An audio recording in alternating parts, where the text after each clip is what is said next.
A quarta coisa que eu quero compartilhar com vocês, um erro que muitos líderes cometem e a gente precisa guardar o nosso coração para não seguir o mesmo caminho, é a falta de caráter. Só tem muita gente que tem habilidade de liderar, mas não tem um caráter tratado.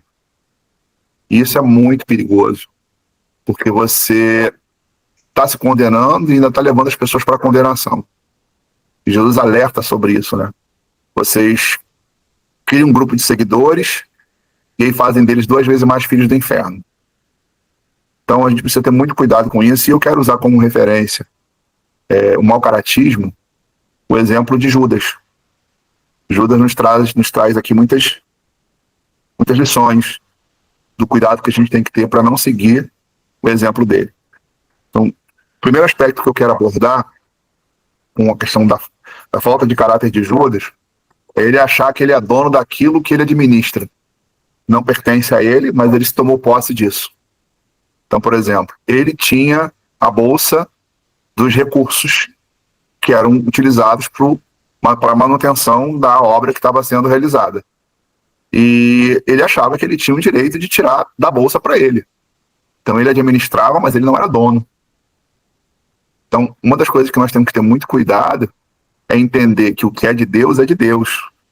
Nós não somos donos. A gente vai administrar, mas não somos donos. E por que eu preciso alertar com relação a isso? Por exemplo, existem muitos líderes que usam do evangelho para enriquecimento próprio. Há alguma coisa de errado em um líder ele ser mantido pelo ministério, pela igreja? Não, é bíblico. A palavra de Deus diz que aquele que prega o evangelho, viva do evangelho.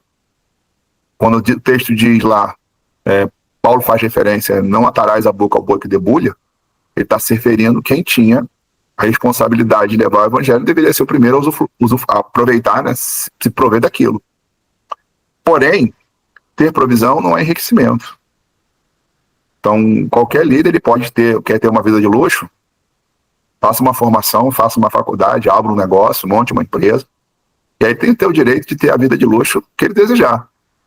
Agora, se o líder ele quer ter provisão do reino, e também não há nada de errado nisso, ele precisa entender que essa provisão é para sustento, e não para enriquecimento. Então, existem muitos líderes que querem se tornar dono daquilo que não é dele, é de Deus. E aí eu vou muito além da questão das finanças. Por exemplo, tem líderes que acham que são donos das ovelhas. As ovelhas não são dele, é do Senhor, é ele que cuida. Então, não só no aspecto de finanças, mas no controle. Então, a gente precisa entender que se amanhã, por exemplo, Deus vai entregar a vocês um grupo de pessoas, essas pessoas são do Senhor, não são suas. A gente está cuidando que é do Senhor, isso tem que estar sempre no nosso coração. Tem líderes que tomam posse e acham que aquele grupo ali é dele, não é dele. Então, por exemplo, eu já tive a oportunidade de presidir algumas igrejas e depois Deus me enviar para outro lugar. E nunca levei nada. Por quê? Porque não é meu. Não é nada meu. É do Senhor. Seja para uso lá dos irmãos, para o que for, é do Senhor. Então, a gente tem que ter esse cuidado para não cometermos o erro que Judas cometeu. Se achar dono daquilo que não é nosso. No caso dele, vamos para um lado mais aprofundado, porque ele ali roubava. Literalmente, ele roubava. Então, a gente precisa ter essa preocupação e entender que a gente tem que ter esse cuidado. Segunda falha de caráter de Judas é que fidelidade não era um valor para ele. Ele não era uma pessoa fiel a Jesus. E por incrível que pareça, no exemplo de Judas nos faz ver que a traição é um pecado grave, ao ponto de Jesus dizer: ai daquele por quem o Filho do Homem é traído. Melhor que ele não tivesse nascido, não tivesse vindo ao mundo. Olha só a gravidade. Ai já é uma expressão de dor. Então Jesus disse: olha, melhor que essa pessoa nunca tivesse existido. Então, uma falha de caráter muito grave é a de fidelidade. E como é que isso se manifesta? Se manifesta em que você na frente é uma pessoa e por trás é outra. Quando você é fiel, você tem que ser fiel em todos os aspectos. Por exemplo, vocês vão ter os liderados de vocês. Vocês têm que ser fiel aos liderados de vocês. E o que é ser fiel? Alguém vai procurar vai procurar vocês em algum momento, confessar particularidades que vocês não podem sair expondo para todo mundo. Porque é a particularidade da pessoa. Ou vocês nunca ouviram pessoas profundamente magoadas porque elas foram trazer para o seu líder seus segredos e daqui a pouco a sua vida estava exposta para toda a igreja. Então a gente tem que partir do princípio que fidelidade é um valor que todo líder deve ter com os seus liderados, com os seus colegas de ministério. Isso é, se você tem um discípulo, e esse discípulo, aliás, vem um discípulo de um outro líder, e ele vem expor para você que ele acha de errado no outro líder. Sua atitude tem que ser o seguinte: poxa, eu tô chateado porque meu líder é assim, assim, assado. O que você tem que fazer? Falar para ele, vai lá, procura o teu líder e fala com ele. Quando você alimenta aquilo que a pessoa está falando, porque, então venha pro meu grupo, venha ficar comigo aqui, venha caminhar comigo, já que está chateado lá com o outro, você prova que você não é fiel ao teu companheiro, que está ali na mesma causa, para contribuir, para servir, para ajudar. Então, a gente tem que ter cuidado com esse princípio. Isso é, a fidelidade tem que ser um valor que a gente tem que carregar conosco. Por exemplo, Jesus é autoridade acima de Judas. E Judas foi lá e entregou Jesus. O que eu vejo muitas vezes hoje, que os líderes se dividem. Porque em vez de eles se tratarem quando divergem, eles expõem para os outros aquilo que ele não concorda da sua liderança. Então como é que seria isso na prática? Por exemplo, em algum momento, vocês podem divergir do Marcelo. E vocês têm todo o direito disso, porque eu nem sempre sou dono da verdade, eu nem sempre vou ter razão em tudo. E a hora que vocês interpretarem de forma diferente, vocês têm que chegar para o Marcelo e falar assim: Marcelo, eu não acho que é dessa maneira não, eu penso diferente. E tudo bem, dá para o Marcelo ser humilde e te ouvir. E refletir sobre o que você está falando, de repente você pode ter até razão. Agora, quando a gente não tem a fidelidade como valor, você vai ouvir o Marcelo, você vai dizer assim: isso mesmo. Ou você vai ficar calado. Mas quando o Marcelo não estiver presente, você vai para as outras pessoas e diz assim: eu não concordo com ele não. Acho que o Marcelo está exagerando, ele é muito radical nisso aí, eu discordo dele. Eu penso totalmente diferente. Você tem todo o direito de pensar diferente. Só que é com o Marcelo que você tem que dizer, e não para os outros. Então o que acontece? Judas estava ali na presença de Jesus, aparentemente concordando com tudo, mas por trás ele estava entregando Jesus lá para os sacerdotes. Então, a gente precisa ter muito cuidado com relação a isso. Eu já passei esse tipo de situação várias vezes. De pessoas, às vezes, que exerciam liderança, não concordarem comigo, e é um direito delas, como eu falei, eu não sou dono da verdade. Mas em vez de chegar para mim e dizer: Marcelo, eu penso diferente, eu vejo diferente, eu acho diferente, eu entendo diferente, e ok, ótimo, vamos tentar chegar a um denominador comum. E em vez de vir conversar, não, concorda na frente ou ficam calados, mas por trás vão lá e começam a expor para as outras pessoas a opinião diferente, a mentalidade diferente. E isso traz o quê?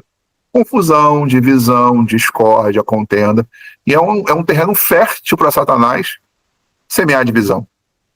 Porque um reino dividido, ele não subsiste. Fidelidade tem que ser sempre um valor, fazer parte do nosso caráter. Né? A gente está falando da falta de caráter. Né? Nossa referência está sendo a questão de Judas, né? Que Judas fez. E para a gente finalizar essa questão da falta de caráter, tomando Judas como exemplo, vamos falar também a questão da ganância. Porque ele, além de entregar Jesus, entregou Jesus e ainda ganhou dinheiro por isso. Isso é, por dinheiro se faz qualquer coisa. Então a gente precisa estar atento a isso, porque muitas vezes os líderes têm esse perfil, fazem qualquer coisa por dinheiro. Mas sério, como é que isso acontece? Você vê em pequenas ações. Você vê, às vezes, uma pessoa que não tem condições e o líder não dá atenção. E uma pessoa que tem dinheiro, o líder dá muita atenção. Por que ele não dá atenção para uma pessoa? Ele não dá atenção para a pessoa que não tem nada e dá muita atenção para quem tem uma Hilux, quem é empresário? Simples. Tem algo no coração dele, né? Esse algo está se revelando nessas atitudes. Dinheiro, interesse. Então, cuidado que a gente tem que ter eu tenho que ser hospitaleiro com todo mundo. Quem não tem, quem tem. O que as pessoas têm não nos interessa. O que nos interessa é a alma das pessoas. Isso pra gente é mais importante. Se arder no nosso coração a alma das pessoas, pode ser rico, pode ser pobre, pode ser mendigo, pode ser o que for. O que nos interessa é resgatar a alma dessa pessoa. Quando isso arde no nosso coração, a gente não se preocupa nem um pouco com o que ela pode nos oferecer. Está mais preocupado com o que a gente pode oferecer para ela. E por que é importante falarmos sobre isso? Porque eu já vi isso inúmeras vezes. Eu acredito que não só eu, vocês também. Vocês já devem ter visto tratamentos diferenciados e baseado pela referência financeira. Quem é empresário, quem é, né, do lar, quem chega com um carrão, quem chega a pé. Então, assim, a gente tem que guardar o nosso coração, porque senão a gente acaba tendo um coração materialista. Por que eu tenho mais interesse por essa pessoa? Pelo aquilo que ela pode me proporcionar, ou porque ela é conhecida, ou porque ela é famosa, ou porque ela é empresária, porque ela pode me favorecer. Então, assim, não se permita em nenhum momento na sua caminhada você ter esse tipo de comportamento. Isso é falta de caráter. Então, no ambiente de liderança, o que mais se vê por aí são pessoas com a personalidade de Judas, com as características de Judas. São traidores, querem tomar posse do que não é deles, e estão gananciosos. Então, guarde o coração de vocês. Ah, Marcelo, eu não sou assim, graças a Deus. Mas isso não significa que em algum momento a gente não possa se tornar, e isso me inclui. Lembrando que eu falei do exemplo passado, é quando Pedro disse, eu não te negarei, e negou. Então você pode hoje ter um coração do Senhor. Mas se você não vigiar, amanhã esse coração pode não ser mais o Senhor, pode ser o que as pessoas têm para te oferecer. Então, guarde sempre o coração para que a nossa motivação seja a alma das pessoas e não os bens das pessoas.